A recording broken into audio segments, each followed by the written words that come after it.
guys, welcome back to the channel. Go Fran Go.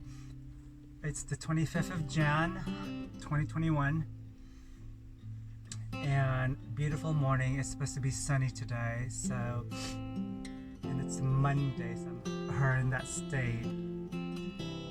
You'll see that she looks like a delivery truck, and she is a delivery truck really, at heart. And she never made it to delivering stuff per se, because she was Hatanaka, who converted this van so beautifully. And remember, this is 1997, so this is long before, like 30 years before tiny house living or van conversion even came to the fro.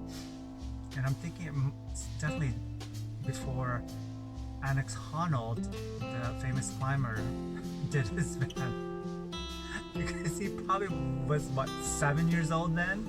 But I'm gonna show you bits and pieces of it. I just don't want to go overboard on one video and Uber edit gazillion video clips to make one big beautiful one. There's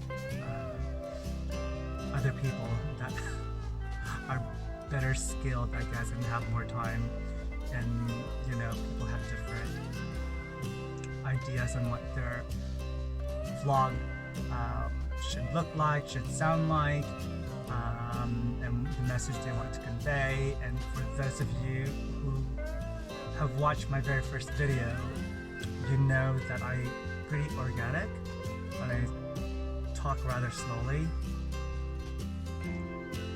because I'm just thinking, and I just don't want to spew things randomly, so to speak.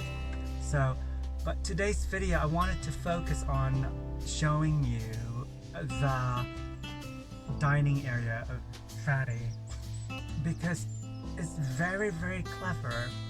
Because as a passenger van, so to speak, you'll see in the videos that the two seats can face forward so that you could have 4 passengers and seated, and both seats have 4 seat belts, so you can safely carry 4 people in the back, and then the 2 adults up front. And then when it's time to have a meal, you then can switch the 2 seats so they're facing each other. And then there's a table. I don't know if I've set it up, but there's the table behind me there. It just clips onto the bars here and it locks. And then there's a spring leg that comes out from underneath the table, and then there's a catch on the floor to stabilize it. And I guess a really neat thing about this bars is that you could actually move the table depending on, you know, the size of the person, what you're going to use it for, etc. And then the last transformation of this area is that, you may have guessed it, it becomes either a small double, or this bumper cushion here. It's one of those things where I'm thinking, what the heck is this? Why do you need a bumper cushion, you know, whilst you're sitting, eating, or as a passenger? And actually, again, the Japanese being ever so clever, there's a lever underneath both seats where you can actually move the seats this way, and then the bumper bit fills in, so then you have a massive bed. I guess the tricky bit is in the evening or at night, the people from up there won't be able to really come down to use the toilet, which is back here. So, but I just think that is so clever.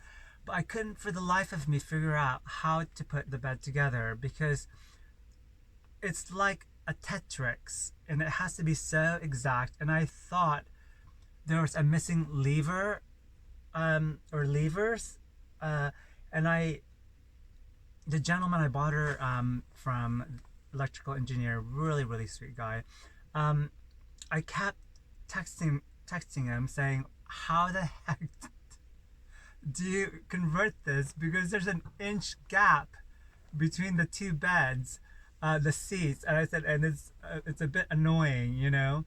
And he said, I said, "Is there something, you know, that I'm missing, not doing?" And he said, "No, it's there. You just have to figure it out." And that, you know, in hindsight, I should have asked him when I collected Frannie, last July, for him to show me how to do it, because there's an exact science. And even this morning I couldn't quite figure it out, because of each part of the seat folds every which way, and if you don't do it right, there's either going to be an inch gap or it's not going to work out. But anyway, as you will see in the video clips, you'll see the configuration of this area, which is so beautiful. What I do want to say, we're on 8 minutes, so I need to clip this down, is that this seat back here, as you can see, it's not flushed against the toilet and this closet, and it's really tight space here. So the original thought that I had was just to get rid of this and just kind of like have a really nice kind of living room space for the kids, because eventually there's going to be 2 cats and the puppy, and then the rabbits will just have to stay on the boat, you know, or I'll have to rehome them if the boat sells, because I'm selling her to buy a piece of land, so where there's kind of like woodsy and on the forest kind of, so that I could just park Frannie there and then just have the cats roam free and not have to worry about them being run over or being stolen, because there's a big surge of people stealing pets during this COVID-19 pandemic. Why, I don't know. You know, that's another channel, I'm sure. So yeah, so I would like to just take this out and have this area kind of like as a living room. However, I'm a bit of a purist and I don't like ripping out and things that have a good purpose and not reusing them and just dumping them on the side of the road. Not that I would do that, but you know what I mean. Take up space in landfill. So what I am gonna do, because unlike the front seat where the heating ducts are beautifully kind of situated, this one has nothing underneath it except for storage. So you could lift up the seat and just massive cavern of a storage. So what I'm gonna do this summer is actually just unbolt the seat and then have it sitting this way. And I've done the measurement already, and the depth of this seat is exact measurement from here to the wall to the edge of here. So and the other detail again,